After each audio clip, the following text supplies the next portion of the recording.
everyone. Welcome back to the A.L.T podcast or the A.L.T podcast, whatever you want to call it. Today we're doing part 2 of my story. Yeah. So I was sharing a story the last time about how I had my mental health issues and how I came out of it. Okay, I hadn't gotten to the part where I came out of it, but how it started and what got me there and things that I didn't deal with that built up to having the issue. So today I'm going to continue. Where I stopped the last time was when my mom came to see me the day that I was going to take my life, and how things started to get better then. And things were pretty good till the next year.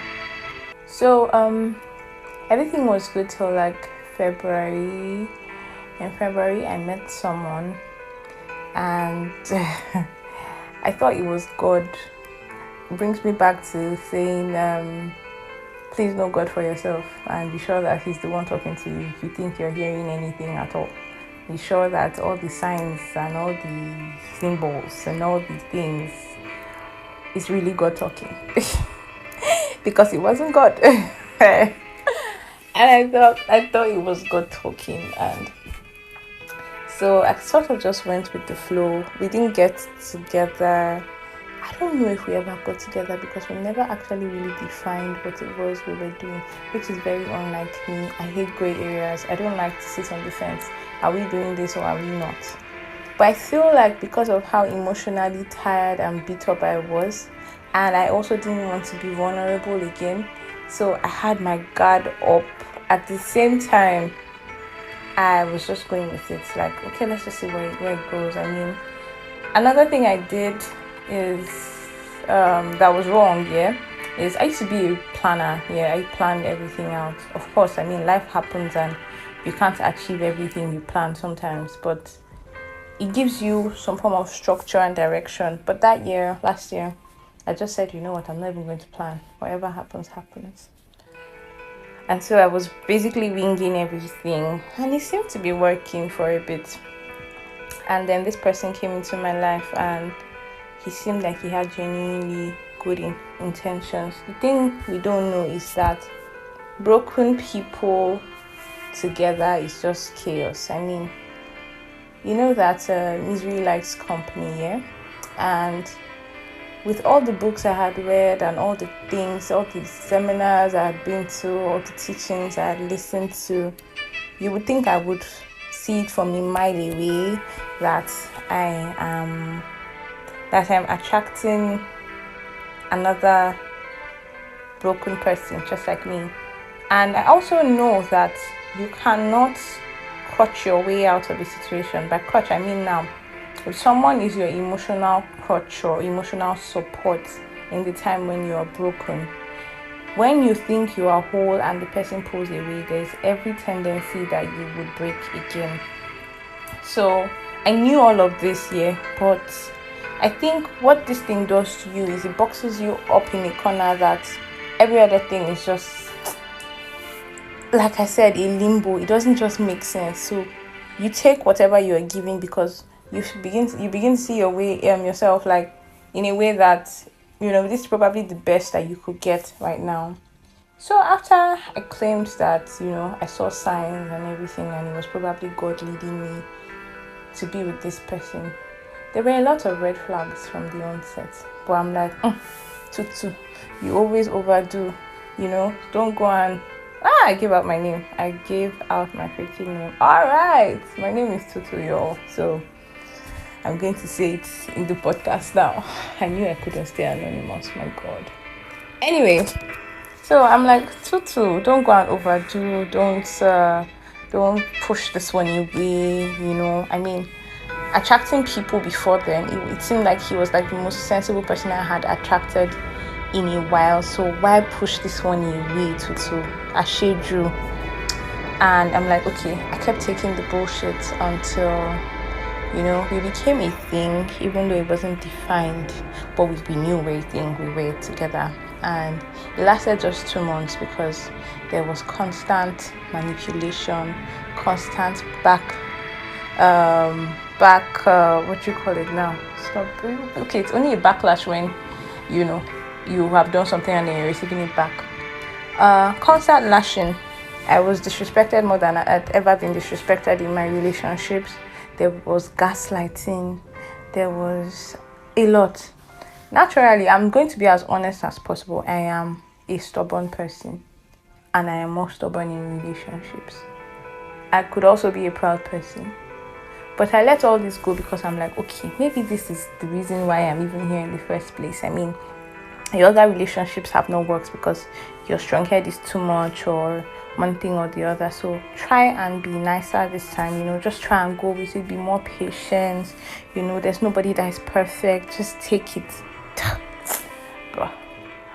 And after, of course, therapy and going through a lot of things, it just made sense because the place where I was at the time was a very bad place. I had no business being in a relationship or with anybody. That's why I could take all of that nonsense, because if it's before,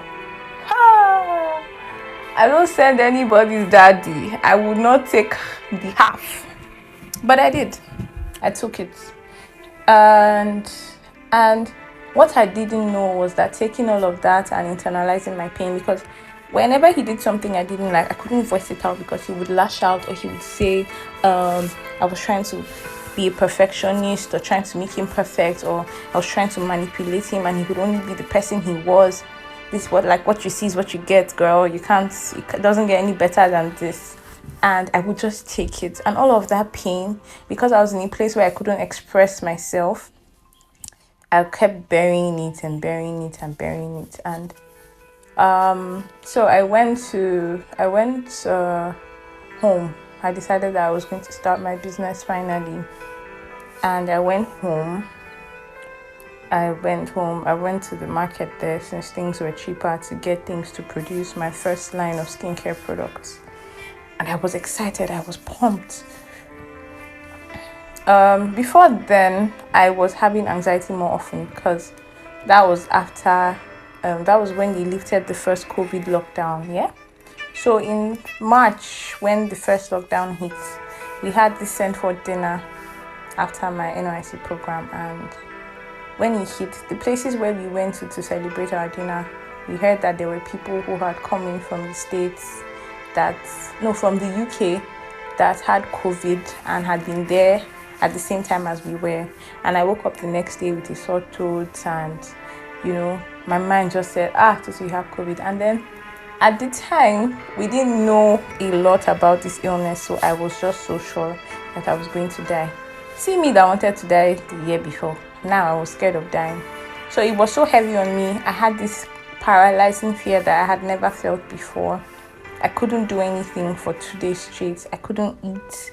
I could barely talk to anybody because of how heavy it was. I tried to distract myself with YouTube, and then everybody had left because of the lockdown. And I and my family were trying to fix things, but we still weren't as close as before. So going home wasn't really an option for me at the time, because I felt like I wanted to stay in the state where I was deployed and start my business there and everything.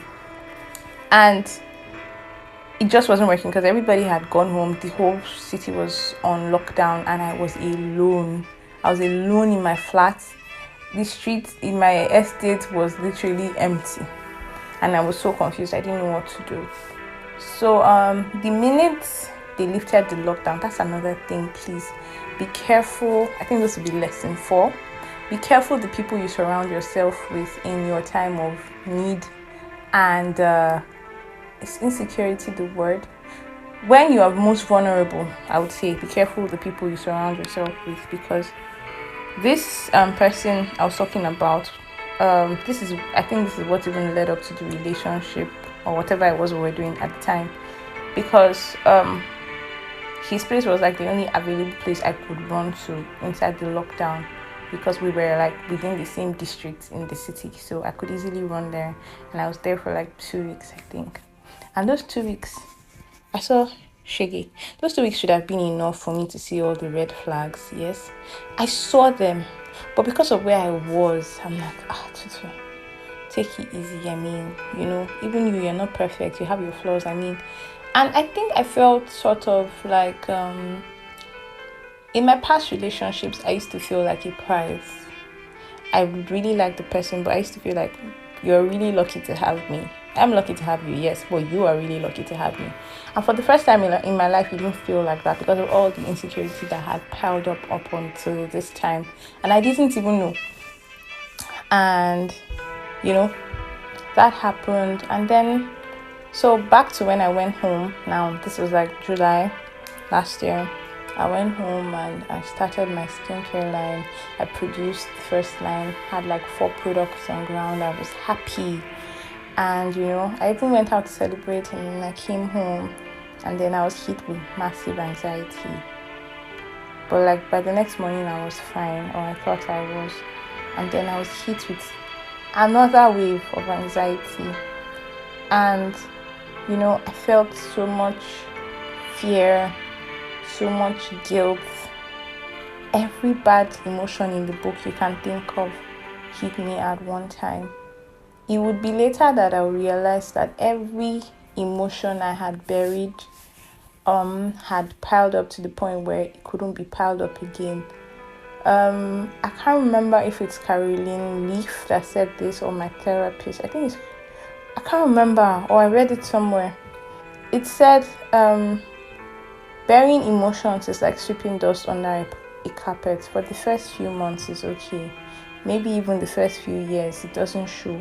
But if you continue, there's a lump under the carpet, and then someday you have to lift that carpet and sweep all the dust out. And of course, it's going to be all over the place. It will be scattered all over the place. And you might end up not only having to sweep it under the rug, you're going to have to wash that rug and clean the entire place because dust spreads. And that's what buried emotions are like. So I would advise, please, if you're going through any emotion, pain, anger, guilt, fear, whatever it is, feel it in that moment and be done with it. If it takes days, it's better for it to take days than to take months and years to get over it. Whatever you're feeling, feel it in that moment and let it pass. The previous year, when I was really stressed, there were signs. There are always signs to these things. So I lost feeling in the side of my face shortly. It was for like a week or two, and my speech was kind of slurred. My movement too was sketchy, but like I got better and everything. So I didn't go back to the doctor or anything, but I kept falling sick repeatedly. It was like my immune system kind of crashed. So there was always something. If it wasn't some pain, if it wasn't some fever, there was always something. That was even before COVID started. So after all of this, it was weird for me because I'm like, what is this? I thought it was like the normal anxiety pockets that would just come and go. First day it didn't go, second day it didn't go, third day, fourth day, 1 week, 2 weeks, 3 weeks, 4 weeks. And I was losing it because I couldn't eat, I couldn't sleep. Every time I tried to sleep, I had nightmares. And they were really clear and vivid nightmares.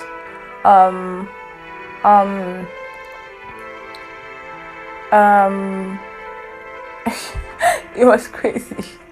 There's some I wish I could share everything, but like even now that I have healed or I'm healing and I'm better, there's still some things that are really, really sensitive to talk about. So I would just talk about the ones that I can.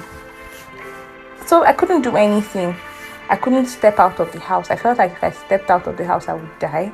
I was living in constant fear. So this feeling where maybe you're being attacked by thieves or you're being caught doing something that you're not supposed to do.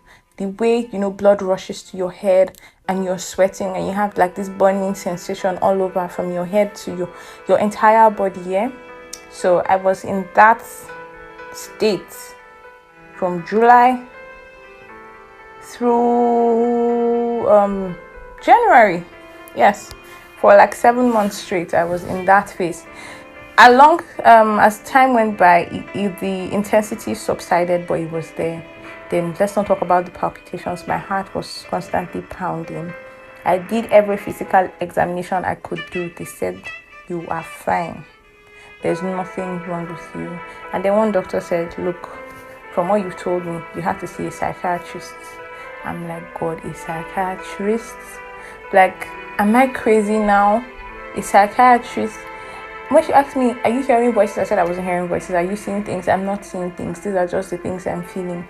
She's like, "Yeah, you need to see a psychiatrist. This is like an anxiety disorder, but it's been caused from, the way I see it, it's been caused by trauma. You need to see a psychiatrist." And I'm like, I'm not going to see a psychiatrist, because if you see a psychiatrist in Nigeria, it just means that you're mad, you're crazy, and then you're tagged crazy. And even when my mom heard it, you know how our parents can be, "You are not mad. You're not going to see any psychiatrist." And then they opted for prayers. They would bring pastors to the house and everything. But it wasn't getting better. So I started to do research. I started to read a lot about anxiety, depression, and then I listened to podcasts. I'd listen to messages. I'd listen to TED Talks. Anything that would help. Anything they said would help, I would do. They said do yoga, I did. They said try to work out. I couldn't, because I wasn't eating. So I was so frail. I was always shaking. It was like I always had tremors. So I wasn't strong enough to do all of that. But like basic stretches, I would try to do. But what still surprises me is, because of how my body responded, yes, my mind took over my body and put my body took over my mind and put my mind in the back seat. So my body was running on autopilot for like 3 months of that period, because I would just wake up and see myself doing things. I became really productive inside all of this, because that's when I faced my brand. I would do the graphic design. I would make products. I would send out orders, but I couldn't go out myself to deliver them because of fear. I was shaking while doing all of this. I had palpitations while doing all of this. And when I finished, I would always look at it like, did I just do this thing? It always felt like somebody else was in control of my body. And that's when I checked all my symptoms, and I did some reading, and I found out that that's called depersonalization. So it's, you're there but you're not there. It's your body's way of responding to the anxiety, to the trauma.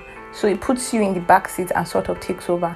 So it was weird, because I didn't have control over anything that I did per se. I would just find myself doing things, and it felt like I wanted to stop but I couldn't. It felt like I was caged in my own body, and that is one of the worst feelings.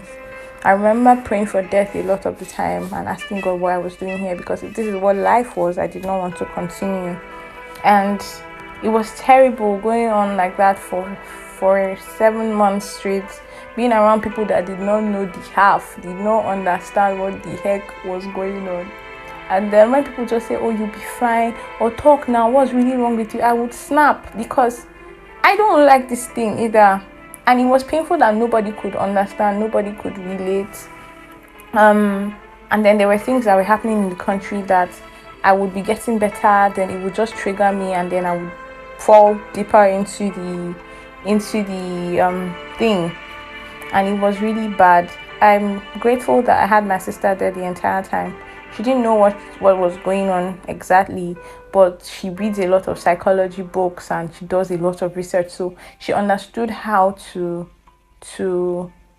go with the situation, which is really good, because she was just 22, and I felt she always used to look up to me, and I just felt weird that she had to see me at my lowest. Sometimes she would have to support me because I couldn't walk properly, or there were outbursts where I would just, I could be talking to you and I would just start to sob. I didn't know why I was crying. I just know that the pain was deep, and I couldn't stop. I would cry for hours. From feeling genuine pain. But it was always confusing, because I didn't know what I was crying about. So all of this happened. I started to forget the things I was passionate about. Of course, I was still insecure. In fact, I was more insecure now than I was the previous year. I just wanted to die, honestly. And talking to people now after I've come out of it, I hear that a lot. Like, I just want to die because nothing makes sense. I want anybody who's dealing with any mental health issue now to listen to this and know that you're not alone. Sometimes it takes experience for us to understand, because this is not something that is talked about in our society. I'd urge people, parents, friends, please, if you find out that your friend is going through something like this, please do some research. Religious houses need to talk about this thing, because people started to think maybe I was possessed or it was a demon or something. No, these things are real. These things happen. They can happen to anybody. And a lot of the time it's from something that, there's always a ground that makes you vulnerable to that thing before you now even have experiences. Some of us had some kind of parenting that we didn't understand. Some of us had like bad experiences. We were assaulted, we were, harassed as children, and we think that we're fine. A lot of these issues come from like root problems with your inner child. And it took me, talking to my friends, writing in journals, going through therapy to realize all of this. And in society we live in, not everybody can afford therapy. Not everybody can afford therapy. I couldn't afford therapy. I was just lucky that God sent an angel in the form of a psychologist who was willing to, give me some of her time and talk to me from time to time. Otherwise, I don't know how I would have done it. I would have just waited for it to pass, And then in my research, I heard that it's healthy to talk to people when you're going through these things. And I'm glad that I had friends who understood. The relationship I was in at the time broke, of course, because he didn't understand what I was going through. And I felt pressured to want to get better so that I could be available for him. And when I saw that it wasn't working, I told him to bounce. I'm sorry. Which was really good, because I was looking for an excuse to anyway. But it was healthier for me. And there was also progress from that, because I was under a lot of pressure from there, and I didn't even know, because I wasn't comfortable in that place at the time. I started to deal with my family issues and looked at how it had affected me as a child. Things that people had said to me as a child, how they had manifested in my life now that I am an adult. And then, a lot of things. And then the pain from my breakup, the pain from like past failures when I would try something, things I would say to myself, you are your biggest critic. Please, people, I need you to understand that if you can love yourself enough, if you can hype yourself enough, it's better. It's I don't even know the words to use, but you are your source of motivation, and you are your greatest tear down. Because when I tried to do something again and I would fail, I would talk down at myself. And it was hard for me to forgive myself too when I did things that I wasn't supposed to do, or when I failed at something. It took talking to people for me to realize. I had to write down every single fear I had, every single insecurity, every single thing that I faced that I felt might have put me in this situation. I had started to deal with them one after the other. I had friends that I trusted, and I will go over them with this person. Do you think this is why? That's why it's good to have friends that have sense. To be very honest, please and please have friends that have sense, because there's only so much you can do for yourself. And then if you are surrounded by dumb people, you won't go so far, honestly. So like, I had friends that would sacrifice, do research because of me, and then they would be my therapist for that day. And then we'll sit down and go through these issues together. I'll sit down and go through these issues with different people. And at the end of the day, I would find the answer. And then little by little, I started to feel better. I came back to the town where I served, because this is where I've always wanted to live and settle, in February. And then I tried to start my life again. and I'm happy to say that my life is taking form again. I'm beginning to remember who I used to be. I'm happier. I've not had an attack in months. I've been fine. I gained weight again, of course. So I mean, I've heard other people say these things, and I've actually tried to prefer solutions to them, and they say it's not so easy because they've tried, and it's still, it's a lot for them. So you might have to find what works for you. But I know one thing that works is not talking yourself down, because I was made to understand that a lot of these things are illusions. They're just in our mind. Our mind finds ways to play tricks on us, especially the subconscious mind, which is why it's really important what you spend time listening to, the people that you surround yourself with. Because I was surrounded with people who constantly talked down on me for 1 year. I allowed that to get to me. And then as a child, there were things that, because of how I am, I have really long legs, and I wasn't the average girl as a child. And then I hear family members say, look at her legs, look at how skinny she is, look at this, look at that, look at that. And I didn't understand at the point. I would feel bad, but then I'll just brush it aside. And brushing it aside had been my coping mechanism for almost 2.5 decades. For 2.5 decades, actually, brushing it aside was my coping mechanism. People would say things about me, I'm like, now you sabi, that's your business. And I didn't know that all of these things were piling up. Please, it's very important what you say to children. It's very important what you say to anybody. People have emotions. They might not show it, or they might not even know that they are hurt, but it's there somewhere in your subconscious. So guard your mind, guard your space, guard your peace. I'm going to, as time goes by, I'm going to single out different things and talk about them on this podcast. But I just wanted to share my journey and my story. I used to just, believe things and just put them under, and I didn't like confrontations when someone was being nasty to me. I didn't know how to set boundaries as well, really. So I had to learn all of that, and I did in the end, and it was all just better for me. So I'm sharing this story so that you guys know why I'm really passionate about the mental health, because I know what I went through. Time will not allow me, go into details of how dark it was. It is a dark, dark place. It was so bad that I used to say, God, if this is what hell is, I don't want to even exist, because if I miss out on heaven for some reason and I go to hell and this is what I have to experience, I do not want to. I don't know how, because that's how bad it felt. You know what it means for you to, pray for death instead of just living. Like, God, just let me die. Maybe it will be better, because the pain will end, the confusion will end, all of that will end. So if you're going through a mental health issue, anxiety, depression, there are a lot more in the book that I'm even yet to find out about.